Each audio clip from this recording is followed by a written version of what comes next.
Hello students, welcome back to Learnscape YouTube channel. আজকের এই সেশনে তোমাদের সবাইকে ওয়েলকাম। আজকে আমরা কি করব, টার্গেটের 3 নাম্বার চ্যাপ্টারটা করব, কার ফিজিক্যাল সায়েন্সের। এলএসসির অলরেডি কমপ্লিট করানো হয়ে গেছে, তোমরা যদি দেখে না থাকো তাহলে গিয়ে দেখে আসতে পারো। এবং আজকের এই সেশনে তোমরা যারা নতুন আছো, অবশ্যই তোমরা লার্নস্কেপ ডাব্লিউবি চ্যানেলটিকে সাবস্ক্রাইব করে নিও। তোমাদের যদি কোনো রকম ডাউট থাকে কমেন্ট সেকশনে জিজ্ঞাসা করতে পারো, অথবা টেলিগ্রাম চ্যানেলেও জিজ্ঞাসা করতে পারো। তোমাদের জন্য কিন্তু রেগুলার ক্লাসেস আসছে, তো তোমরা একবার চেক আউট করে নিও, ঠিক আছে?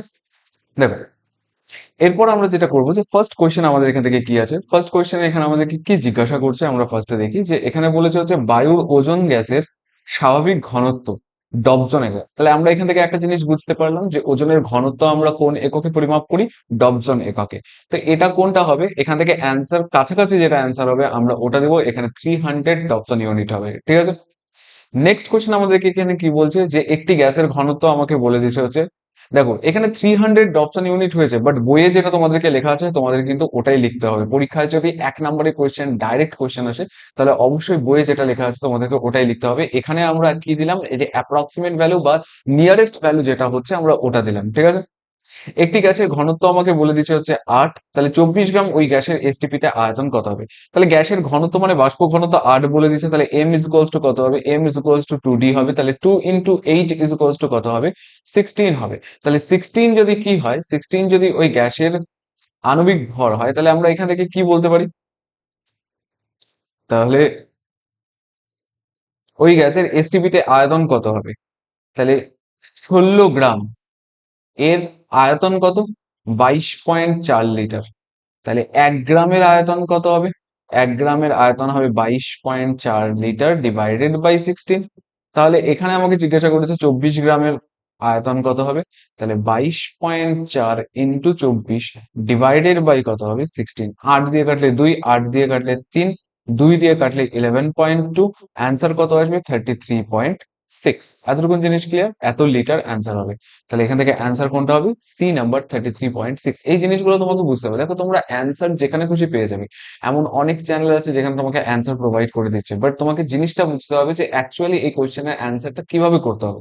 শুধুমাত্র মুখস্থ করে যদি যাও তাহলে কিন্তু ফিজিক্যাল সায়েন্সের টোটাল জিনিসটা তুমি কমপ্লিট করতে পারবে না, বা টোটাল জিনিসটা তুমি বুঝতে পারবে না। এমনকি পরীক্ষায় যে কোশ্চেন্স গুলো আসবে ওগুলো তুমি পারবেও না। তোমাকে যদি বুঝতে হয়, তোমাকে কনসেপ্টটা বুঝতে হবে যে এর পিছনে কনসেপ্টটা কি আছে। তাহলে এই অঙ্কটা তোমরা বুঝতে পারছো। এখানে আমরা ফার্স্টে কি করলাম, বাষ্প ঘনত্ব থেকে আমরা আণবিক ভর বের করলাম। এক আণবিক ভরের মধ্যে আয়তন কত হয়, 22.4 লিটার। তাহলে এখানে হচ্ছে, তাহলে এক আণবিক ভর মানে কত, 16 গ্রাম। 16 গ্রামের আয়তন কত হচ্ছে, 22.4 লিটার। তাহলে 24 গ্রামের আয়তন কত হবে, এটা আমাদেরকে বের করতে বলেছে। ক্লিয়ার? চলো, নেক্সট যে জিনিসটা আমাকে বলেছে, পিভি বনাম ভি লেখচিত্রের প্রকৃতি কি হবে। পিভি বনাম ভি লেখচিত্রের প্রকৃতি কেমন হবে। দেখো, পিভি বনাম ভি যদি আমি বলি, এদিক থেকে যদি পিভি হয় আর এদিক থেকে যদি ভি হয়, তাহলে পিভিটা কি থাকে, অলওয়েজ কনস্ট্যান্ট থাকে। পিভিটা কি থাকে, অলওয়েজ কনস্ট্যান্ট থাকে। তাহলে ভি বাড়ুক ইয়া কমুক, পিভি অলওয়েজ কি থাকবে, সমান থাকবে। তার মানে এটা কার সাথে সমান্তরাল হচ্ছে, ভি অক্ষের সমান্তরাল হচ্ছে। ক্লিয়ার? নেক্সট আমাদেরকে এখানে কি বলছে, কেন পিভিটা ফিক্সড, তার কারণ আমরা কি জানি, ভি ভ্যারাইজেস 1/p। তাহলে ভি, এটা বয়েলের সূত্র, V is equals to K by P. তাহলে পিভি ইজ ইকুয়ালস টু কি হচ্ছে, কে। কে হচ্ছে কনস্ট্যান্ট, কনস্ট্যান্ট মানে কি, যেটা চেঞ্জ হবে না, ঠিক আছে? নেক্সট কি বলছে, একটি কোনটির তাপীয় প্রসারণ সব থেকে বেশি। তো তাপীয় প্রসারণ সব থেকে বেশি, এই কোশ্চেন গুলো ইম্পর্টেন্ট হয়ে যায়। তার কারণ এগুলো ভীষণ কনফিউজিং হয়। তো পরীক্ষার হলে বসে তোমাকে এটা ডিসাইড করতে হবে যে কোন অ্যান্সারটা ঠিক হবে। তো বলো, এটার অ্যান্সার কি হবে, এটার অ্যান্সার কি হবে, অ্যান্সার হবে হচ্ছে পিতল, ঠিক আছে? নেক্সট আমাদেরকে এখান থেকে কি জিজ্ঞাসা করছে, এক মাধ্যম থেকে অপর মাধ্যমে প্রতিসরণের সময় কোন ধর্ম অপরিবর্তিত থাকে। তাহলে কোন ধর্মটা অপরিবর্তিত থাকে, এখানে অ্যান্সার, এখানে লোহা দিয়ে রাখছে, অ্যাকচুয়ালি এটা প্রতিসরাঙ্ক হবে। কি, বা প্রতিসরাঙ্ক, কম্পাঙ্ক, কম্পাঙ্ক হবে, ঠিক আছে? নেক্সট আমাকে কি বলছে, কোনো উত্তল লেন্সের ফোকাসের মধ্যে বস্তুকে রাখলে বস্তুটির প্রতিবিম্ব কোথায় ঘটিত হবে। এটা যদি কোনো একটা উত্তল লেন্স হয়, আর উত্তল লেন্সের থেকে এই ডিস্টেন্স, উত্তল লেন্স থেকে এই ডিস্টেন্স, উত্তল লেন্স থেকে এই ডিস্টেন্স, উত্তল লেন্স থেকে এই ডিস্টেন্স, ফোকাসে যদি কোনো একটা বস্তুকে আমি রাখি, তাহলে ফোকাসে বস্তু রাখলে বস্তুর প্রতিবিম্ব কোথায় গঠিত হবে, এইভাবে চলতে থাকবে। আরেকটা আলোক রশ্মি আলোক কেন্দ্রের মধ্য দিয়ে সমানভাবে চলতে থাকবে, সমান্তরালে চলতে থাকবে। এই দুটো আলোক রশ্মি কি হবে, পরস্পর সমান্তরাল হবে। এরা কি সত্যিকারের, এরা কি মিলিত হবে? অ্যান্সার হবে, তোমরা বলবে না, আমি বলবো হ্যাঁ, মিলিত হবে। কোথায় মিলিত হবে? অসীমে মিলিত হবে। তাহলে অসীমে যদি মিলিত হয় তাহলে প্রতিবিম্বও কোথায় গঠিত হবে? অসীমে গঠিত হবে। তাহলে এখান থেকে আমরা যদি বলি যে কি হবে বৈশিষ্ট্য, আহ অসীমে যদি কোনো বস্তু মিলিত হয় তাহলে কি হবে? বিবর্ধিত। তাহলে যেগুলোতে আমাকে খর্বাকার বলেছে ওগুলোকে ফার্স্টে কাটি। তাহলে খর্বাকার একটাই ছিল। এবার বলো, যদি আলোক রশ্মি মিলিত হয় তাহলে সত্যিকারের মিলিত হবে। তাহলে সৎবিম্ব না অসৎবিম্ব? অ্যান্সার হবে সৎবিম্ব। তাহলে যেখানে যেখানে অসৎবিম্ব লেখা আছে ওগুলোকে আমরা কাটবো। তাহলে অ্যান্সার বাকি পড়ে থাকলো এটাই। যদি আমরা এটা নর্মালি বলতে পারবো যে হ্যাঁ, এবার যদি মিলিতও হয় তাহলে কি হবে? উল্টা প্রতিবিম্ব গঠিত হচ্ছে, তার মানে অবশীর্ষ হবে। ক্লিয়ার? নেক্সট আমাদের কি বলছে, 1.7 বলছে একটি রোধের, চলো কালারটাকে একটুখানি চেঞ্জ করে নিই। এখানে কি বলে যাচ্ছে, একটি রোধ আছে, রোধটাকে আমি কেটে দুই ভাগ করলাম, তোমরা দেখতে পাচ্ছ সবাই? হ্যাঁ, রোধটাকে কেটে দুই ভাগ করলে পরে রোধ কত হবে? R/2, R/2। এতটুকুন জিনিস ক্লিয়ার? এবার এই দুটা রোধকে যদি আমি সমান্তরাল সমবায়ে যুক্ত করি তাহলে রোধ কত হবে? তাহলে 1/R' ইজ ইকুয়ালস টু কত হবে? 2/R plus 2/R। অ্যান্সার কত হবে? 4/R। তাহলে এখান থেকে যদি আমরা R' বের করি তাহলে R' is equals two R/4। তাহলে এখান থেকে অ্যান্সার কোনটা হবে? অ্যান্সার হচ্ছে R/4। ক্লিয়ার? একদম ইজি জিনিস, একদম পাতি লেভেলের কোয়েশ্চেন থাকে, ঠিক আছে? লাল্লু লেভেলের কোয়েশ্চেন থাকে। চলো নেক্সট আমাদের এখানে কি বলছে, একটি বৈদ্যুতিক যন্ত্রের রেটিং আমাকে কত দেওয়া আছে? 200 ভোল্ট, 1000 ওয়াট। তাহলে এখান থেকে আমাকে বাতির রোধ বের করতে হবে। আমরা ফর্মুলা কি জানি? আমাদের কাছে কতগুলো ফর্মুলা আছে? P is equals two W/T আছে, P is equals two VI আছে, P is equals two I²R আছে, P is equals two V²/R আছে। আমাকে দেওয়া কার কার ভ্যালু? এখানে ভি দেওয়া, এখানে পি দেওয়া, আমাকে বের করতে বলছে আর। তাহলে দেখো ভি, পি, আর রিলেটেড কোন ফর্মুলা আছে? এই ফর্মুলাটা আছে। তাহলে এই ফর্মুলাটা যদি থাকে তাহলে আমরা আর বের করবো কি করে? V²/P। ভি কত ছিল? 200। তাহলে 200 ইন্টু 200 ডিভাইডেড বাই 1000। তাহলে এখান থেকে আমরা যদি কাটাকাটি করি তাহলে 1 2 3, 1 2 3। তাহলে এখান থেকে কত হচ্ছে? 2 × 4 40। তাহলে 40 ওহম কি হবে? অ্যান্সার হবে। তাহলে এখান থেকে অ্যান্সার কি হবে? 40 ওহম। ক্লিয়ার? চলো নেক্সট কোয়েশ্চেন আমাদের এখানে কি বলছে, বলছে থোরিয়াম নিউক্লিয়াস থেকে একটি আলফা কণা নির্গত হলে যে নিউক্লিয়াসটি উৎপন্ন হয় ওটা কি হবে? এটা দেখো, এটা একটু ভালো কোয়েশ্চেন, এটা তোমাদের পরীক্ষার হলে, এটা আমি তোমাদেরকে বলে রাখবো ইম্পর্টেন্ট কোয়েশ্চেন। তার কারণ এই ধরনের কোয়েশ্চেন তোমরা পরীক্ষার হলে দেখতে পাবে। পরমাণু নিউক্লিয়াসটা, নিউক্লিয়াস চ্যাপ্টারটা দেখতে যতটা ছোট মনে হয়, ইম্পর্টেন্স ততটাই বেশি। ওখান থেকে অনেক ঘুরিয়ে কোয়েশ্চেন আসতে পারে। আর বলতে পারে আয়নিত করার ক্ষমতা কার বেশি, তারপরে গ্যাসকে আয়নিত করার ক্ষমতা কার বেশি, দেন ভেদন ক্ষমতা কার বেশি, দেন এই ধরনের অঙ্কগুলো জিজ্ঞাসা করতে পারে। যে একটা পরমাণু নিউক্লিয়াস আছে, ওখান থেকে আলফা বেরোচ্ছে, বিটা বেরোচ্ছে, গামা বেরোচ্ছে, তাহলে নতুন কি পদার্থ উৎপন্ন হচ্ছে, বা নিউক্লিয়াসের ভর সংখ্যা কত হবে, নিউক্লিয়াসের প্রোটন সংখ্যা কত হবে, এই জিনিসগুলো তোমাকে জিজ্ঞাসা করতে পারে। তো এগুলো একটু ভালো করে প্র্যাকটিস করে রাখবে, ঠিক আছে? চলো, তো বলো, ট্রাই করো, এটার অ্যান্সার কি হবে?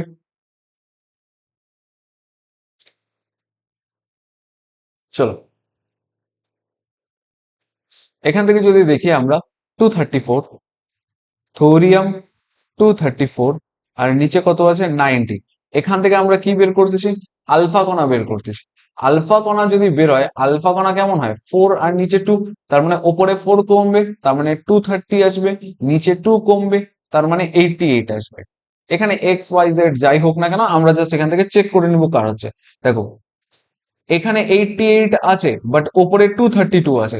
ওপরে কি 232 হবে? না, তাহলে 230 হবে। তাহলে এটা তো হচ্ছেই না। এখানে কি আছে? এটা তো হবেই না। এখানে কি আছে? 92, এটাও হবে না। তাহলে লাস্ট যেটা পড়ে থাকলো এটা হবে। এটার জন্য কি আমাকে খুব বেশি কিছু জানতে হলো? জাস্ট আমাকে এটা জানতে হবে যে আলফার ভর সংখ্যা কত হচ্ছে 4, প্রোটন সংখ্যা কত হচ্ছে 2। তার মানে এখান থেকে যদি আলফা বেরিয়ে যায় তার মানে ভর সংখ্যা 4 কমবে, প্রোটন সংখ্যা 2 কমবে। ব্যাস এতটুকু জিনিস, ইজি জিনিস একদম। দেন আমাদেরকে কি বলছে, প্রদত্ত কোন ধর্মটি পর্যায়গত ধর্ম নয়? কোন ধর্মটা পর্যায়গত ধর্ম না? ये तो बच्चे बच्चे को पता है ये क्या होगा? তেজস্ক্রিয়তা। ঠিক আছে, একদম ইজি জিনিস। তেজস্ক্রিয়তা, এখান থেকে একটা জিনিস আছে, তেজস্ক্রিয়তা কাকে বলে এটা একটু ভালো মতন করে পড়ে রাখবে। তেজস্ক্রিয়তা কাকে বলে এটা যদি একটু ভালো মতন করে বুঝে যাও তাহলে বাকি চ্যাপ্টারটা তোমার কাছে একদম ইজি হয়ে যাবে, ঠিক আছে? সোডিয়াম নাইট্রোক্লোরাইডের ক্ষারীয় দ্রবণে H2S গ্যাস চালনা করলে কি বর্ণ উৎপন্ন হয়? সোডিয়াম নাইট্রোক্লোরাইডের ক্ষারীয় দ্রবণে H2S গ্যাস চালনা করলে বেগুনি বর্ণের কি হয়? জটিল যৌগ উৎপন্ন হয়। তোমরা কি করবে? তোমাদের কাজ হবে এই যে জটিল যৌগটা উৎপন্ন হয়, বেগুনি বর্ণের কি উৎপন্ন হয়? জটিল যৌগ উৎপন্ন হয়। চলো বলো তোমরা, জটিল যৌগের সংকেত কি হবে? কালকে যদি আমরা সবার ক্লাস করে থাকো, কালকে যদি আমার জৈব রসায়নের ক্লাস করে থাকো, তোমরা দেখবে যে হ্যাঁ এই জিনিসগুলোই বারবার জিজ্ঞাসা করছে যে তড়িৎ বিশ্লেষণ, যেরকম সোনার তড়িৎ বিশ্লেষণে সোনার প্রলেপ দেওয়া হচ্ছে, তাহলে তড়িৎ বিশ্লেষ্য পদার্থ হিসেবে কি ব্যবহার করবো? এটা সবাই জানে, পটাশিয়াম অরোসায়ানাইড। বাট তোমাদেরকে পরীক্ষায় কি জিজ্ঞাসা করবে? এর সংকেত কি। মানে তোমরা অ্যান্সার তো জানবে, বাট তোমাকে সংকেতটা লিখে আসতে হবে। বা তোমাকে এটা বলবে যে কোনো পদার্থের ওপর আমি সিলভারের প্রলেপ দিচ্ছি, তাহলে সিলভারের প্রলেপ দিতে গেলে তড়িৎ বিশ্লেষ্য পদার্থ হিসেবে কি ব্যবহার করবো? পটাশিয়াম আর্জেন্টোসায়ানাইড। তোমাকে জিজ্ঞাসা করে বলবে যে এর সংকেত কি। তার মানে কোয়েশ্চেন সেমই আছে, বাট আগে যেটা নাম জিজ্ঞাসা করতো ওটা এখন সংকেত জিজ্ঞাসা করবে। ক্লিয়ার? তাহলে জটিল যৌগের সংকেত কি, তোমরা এটা বলো আমাকে। কোথায় বলবে? কমেন্ট সেকশনে। প্রত্যেকে অ্যান্সার দেবে, ঠিক আছে? কমেন্ট সেকশনে। তোমরা জানো আমি কমেন্ট সেকশনে তোমাদের সাথে ইন্টারঅ্যাক্ট করি, তো সবাই কমেন্ট সেকশনে অ্যান্সার দেবে। নেক্সট আমাকে এখানে কি জিজ্ঞাসা করেছে? চোখের কর্নিয়া সংরক্ষণে ব্যবহৃত হয় কোনটা? কর্নিয়া সংরক্ষণে ব্যবহার করা হয় এখানে নাইট্রোজেন। নাইট্রোজেন আমরা কি করি? ক্রায়ো সংরক্ষণে ব্যবহার করি। দেন আমাদেরকে এখানে কি বলছে? কোরান্ডাম কোন ধাতুর আকরিক? এটা হবে হচ্ছে অ্যালুমিনিয়াম, অ্যালুমিনিয়ামের আকরিক। তাছাড়া কপার, জিঙ্ক, এফি, এদের আকরিক গুলো খুব ভালো মতন করে পড়ে রাখবে। এমনকি এফির যতগুলো আকরিক হয় সবগুলো আকরিক তোমরা ভালো মতন করে পড়ে রাখবে। এক তো হয় হেমাটাইট, দুই হয় রেড হেমাটাইট, ব্রাউন হেমাটাইট, দেন আরেকটা আসে সিডেরাইট, ঠিক আছে? ম্যাগনেটাইট, এটা হচ্ছে অক্সাইড রূপে। এগুলো কি? এগুলো হচ্ছে অক্সাইড রূপে। আর এফির আরেকটা হয়, ওটা হচ্ছে সিডেরাইট। সিডেরাইট হচ্ছে কার্বনেট রূপে। তো এই জিনিসগুলো তোমাদেরকে কি করতে হবে? এই জিনিসগুলো তোমাদেরকে মাথায় রাখতে হবে। দেন গলিত সোডিয়াম ক্লোরাইডের তড়িৎ বিশ্লেষণে ক্যাথোডে কি মুক্ত হবে? দেখো সোডিয়াম ক্লোরাইড যদি লিখি Na+Cl- হচ্ছে, তাহলে ক্যাটায়ন কোথায় যাবে? ক্যাটায়ন যায় ক্যাথোডে। ক্যাটায়ন কোথায় যাবে? ক্যাটায়ন যাবে হচ্ছে ক্যাথোডে। এতটুকু জিনিস ক্লিয়ার? ক্যাটায়ন কোথায় যাবে? ক্যাটায়ন যাবে হচ্ছে ক্যাথোডে। তাহলে ক্যাথোডে কে মুক্ত হচ্ছে? সোডিয়াম মুক্ত হচ্ছে। 15, ক্যালসিয়াম কার্বাইড এবং জলের বিক্রিয়ায় উৎপন্ন হয়। ক্যালসিয়াম কার্বাইড মানে হচ্ছে CaC2, আর জলের রিয়াকশন যদি আমরা করাই তাহলে পরে কি উৎপন্ন হবে? CaC2 আর জলের রিয়াকশনে উৎপন্ন হবে হচ্ছে CaOH হোল্ড। স্যার শুধুমাত্র কি এটাই উৎপন্ন হবে? অ্যান্সার হবে না, এটার সাথে একটা জৈব যৌগ উৎপন্ন হয়, ওটা কি? C2H2। এটা মানে কি? এটা মানে হচ্ছে অ্যাসিটিলিন উৎপন্ন হয়। এটা কি উৎপন্ন হয়? অ্যাসিটিলিন উৎপন্ন হয়। এতটুকু জিনিস ক্লিয়ার? তাহলে এখান থেকে অ্যান্সার কি হবে? অ্যাসিটিলিন। ঠিক আছে? চলো 1 সেকেন্ড দাঁড়াও, আমি আসতেছি।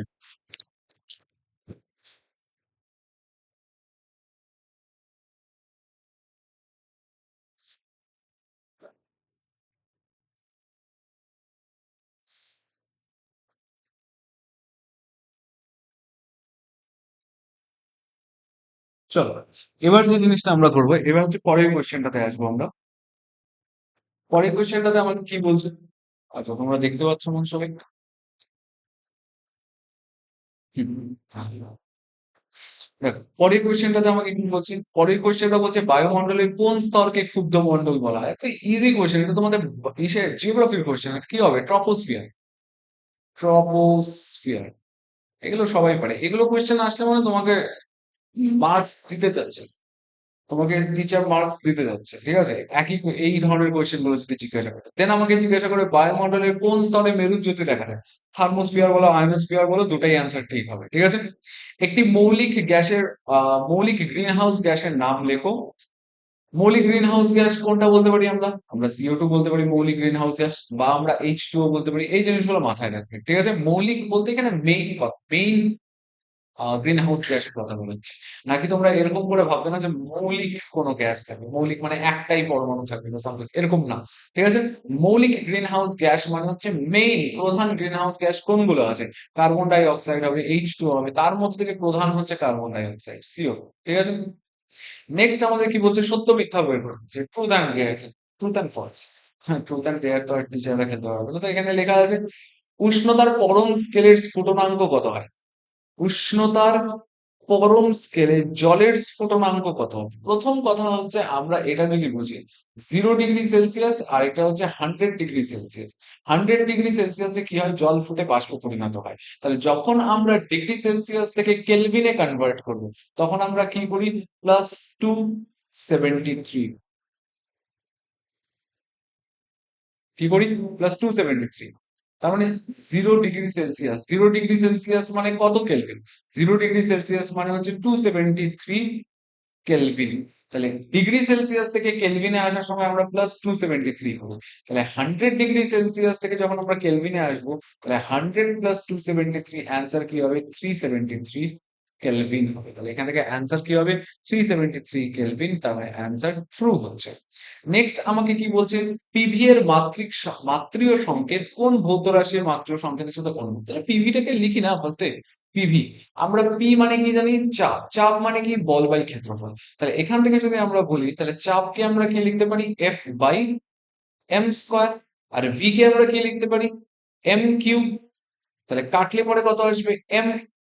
তাহলে এখান থেকে কি আসলো, এফএম। এফএম মানে কি, এম মানে হচ্ছে দূরত্ব, তার মানে আমরা W = Fs পড়ে এসেছি। বল ইনটু সরণকে আমরা কি বলি, কার্য। তাহলে পিভি এর মাত্রীয় সংকেত কার সাথে সেম সেম হচ্ছে, কার্য বলতে পারো, এবং কার্য আর শক্তির মাত্রীয় সংকেত সেম। তার জন্য আমরা কি বলবো, পিভি এর মাত্রীয় সংকেত কার কার সাথে সেম, কার্যের সাথে বা শক্তির সাথে সেম। নেক্সট আমাদেরকে এখানে জিজ্ঞাসা করছে তাপ পরিবাহিতাঙ্কের এসআই একক কি হবে, চলো বলো, তাপ পরিবাহিতাঙ্কের এসআই একক কি হবে?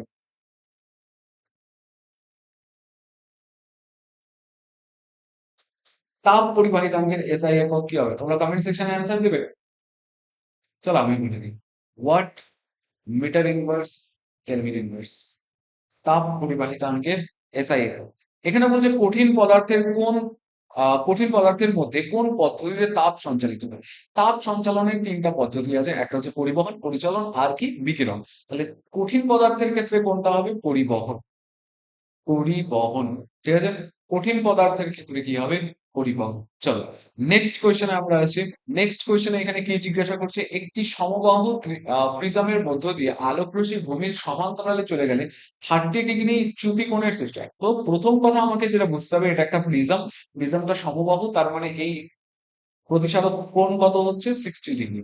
তারপর কি আমাকে বলছে, কোন একটা লাইট আছে, লাইটটা কি হচ্ছে, ভূমির মধ্য দিয়ে সমান্তরালে যাচ্ছে। কার সমান্তরালে, ভূমির সমান্তরালে যাচ্ছে।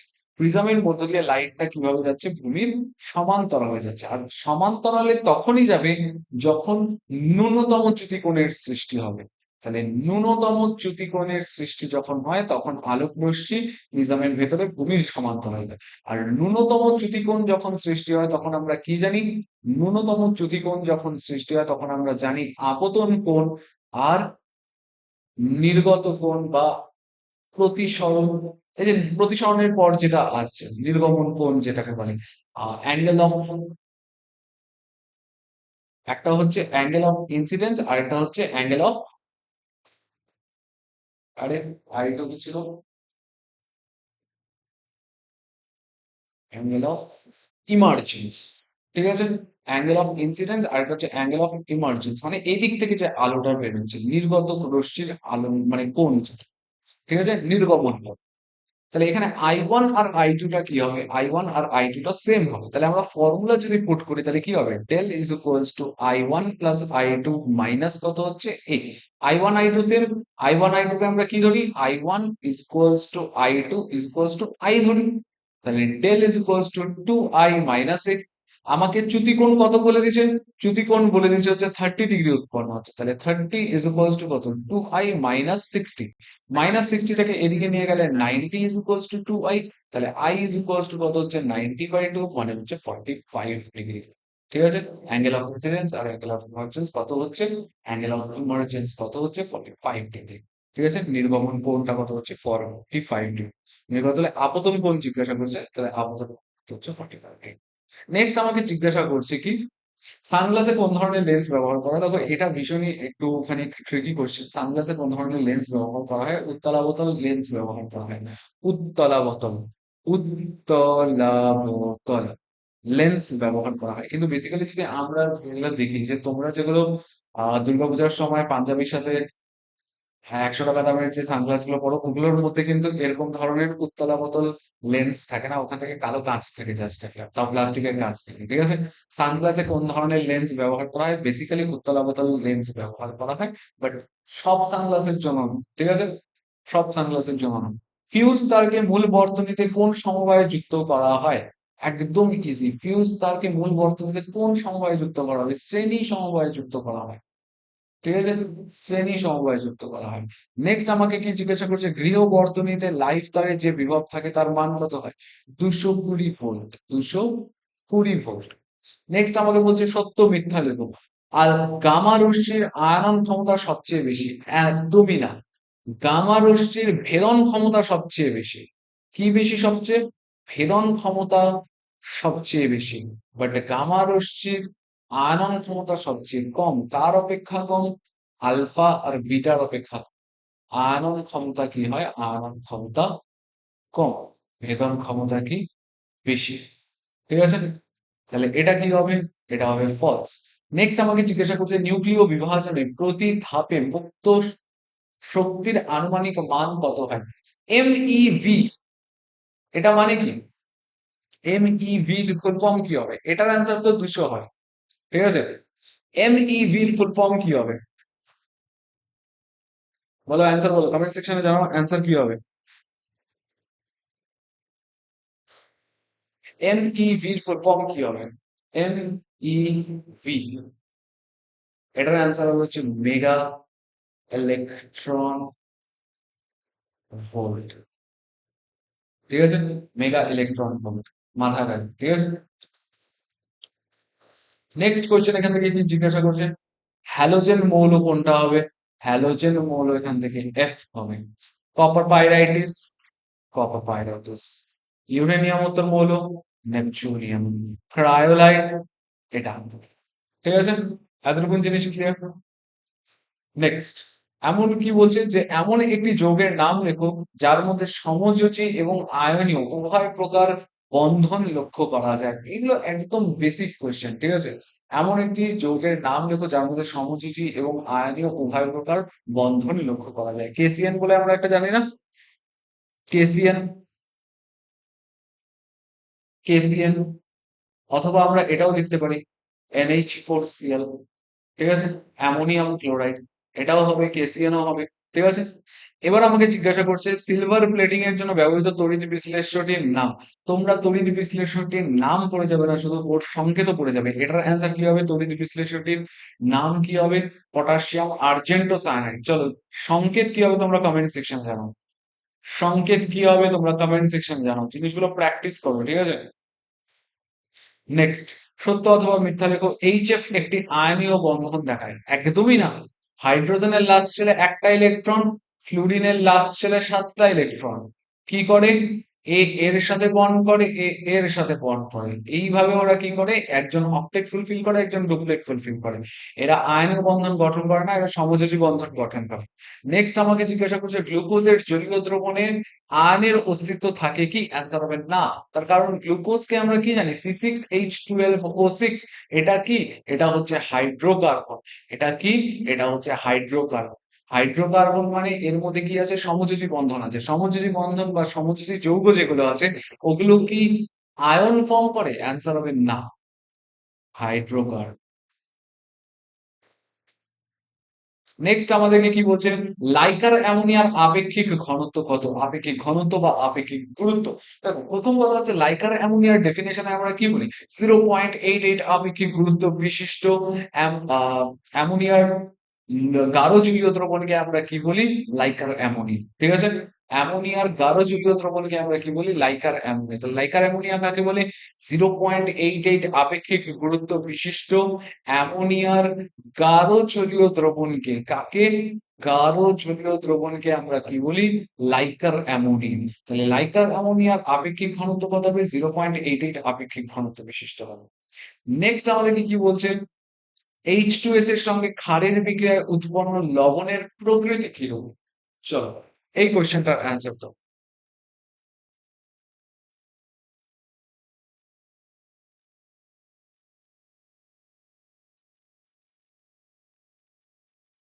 আমাকে কি বলছে, H2S এর সাথে আমরা কার রিয়াকশন করাচ্ছি, H2S এর সঙ্গে ক্ষারের রিয়াকশন করাচ্ছি। তার মানে ক্ষারের যদি রিয়াকশন করে তাহলে NaOH এর রিয়াকশন করাতে পারি কার সাথে, H2S এর সাথে। তাহলে উৎপন্ন কি হবে, NaHS উৎপন্ন হবে, অথবা NaOH এর সাথে H2S এর যদি রিয়াকশন হয় তাহলে Na2S উৎপন্ন হবে।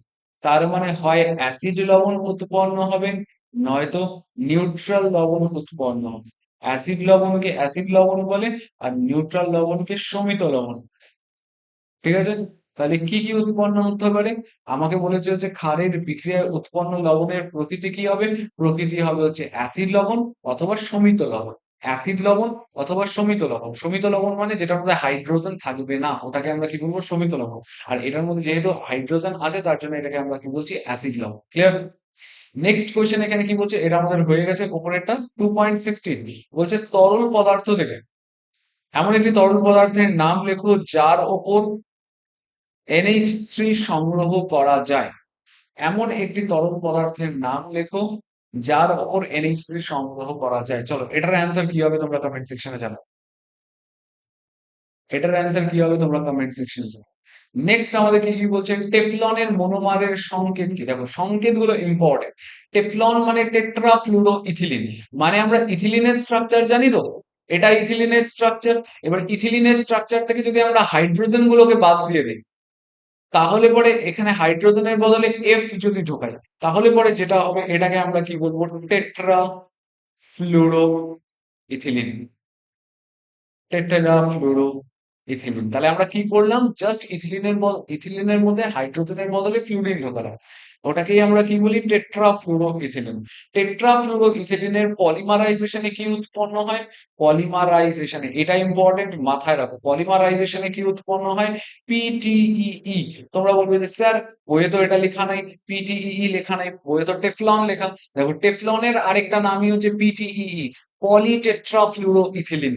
অনেক সময় পরীক্ষায় কোশ্চেন জিজ্ঞাসা করে পিটিই এর ফুল ফর্ম কি, ফুল ফর্ম হবে হচ্ছে পলিটেট্রাফ্লুরো ইথিলিন, পলিটেট্রাফ্লুরো ইথিলিন। নেক্সট আমাদের কি এখানে কি জিজ্ঞাসা করছে, প্রোপানলের সংকেত কি হবে, প্রোপানল, প্রোপানলের সংকেত কি হবে, প্রোপান 1L, তাহলে CH3 CH2 CHO। এতটুকু জিনিস ক্লিয়ার? কার্বনের একটা এখানে দুটো, হ্যাঁ কার্বনের একটা, কার্বনের তিনটা, কার্বনের একটা, দুটা, তিনটা, একটা, চারটা, হ্যাঁ এটা হচ্ছে আমাদের প্রোপানল। অ্যাল মানে অ্যালডিহাইড, মানে এই গ্রুপটা থাকতে হবে, CHO এই গ্রুপটা থাকতে হবে। সরলতম অ্যালকানোইক অ্যাসিডের নাম কি হবে, সরলতম অ্যালকানোইক অ্যাসিডের নাম কি হবে বলো, সরলতম অ্যালকানোইক অ্যাসিডের নাম কি হবে, মানে অ্যাসিড থাকবে তার মানে COOH থাকবে, আর সরলতম মানে জাস্ট হাইড্রোজেন দিয়ে ফিল করবো, এটাকে আমরা কি বলি, ফর্মিক অ্যাসিড। এটাকে আমরা কি বলি, ফর্মিক অ্যাসিড। ফর্মিক অ্যাসিড কোথা থেকে, অ্যান্ড স্টিং এ কি থাকে, ফর্মিক অ্যাসিড থেকে। পিঁপড়ের কামড়ে, পিঁপড়ের কামড়, তোমরা লাল পিঁপড়ে যদি কখনো কামড় দেয় তখন তোমাদের কি করা হয়, ওটার মধ্যে চুন দেওয়া হয় না, কেন, তার কারণ হচ্ছে লাল পিঁপড়ে কামড়ালে ওখানে ফর্মিক অ্যাসিড চলে যায়, আর ফর্মিক অ্যাসিড এটা একটা অ্যাসিড, আর চুন হচ্ছে ক্ষার। তাহলে চুনের মানে অ্যাসিডের উপরে যদি আমরা চুন দিই তাহলে পরে কি হবে, অ্যাসিড আর ক্ষারের বিক্রিয়ায় প্রশমন বিক্রিয়া হবে, ওখানে লবণ আর জল উৎপন্ন হয়, তার জন্য পিঁপড়ে কামড়ালে কি করা হয়, চুন দেওয়া হয়। বা মৌমাছি কামড়ালে পরে কি দেওয়া হয়, চুন দেওয়া হয়। ঠিক আছে, মৌমাছি কামড়ালে পরে কি দেওয়া হয়, চুন দেওয়া হয়।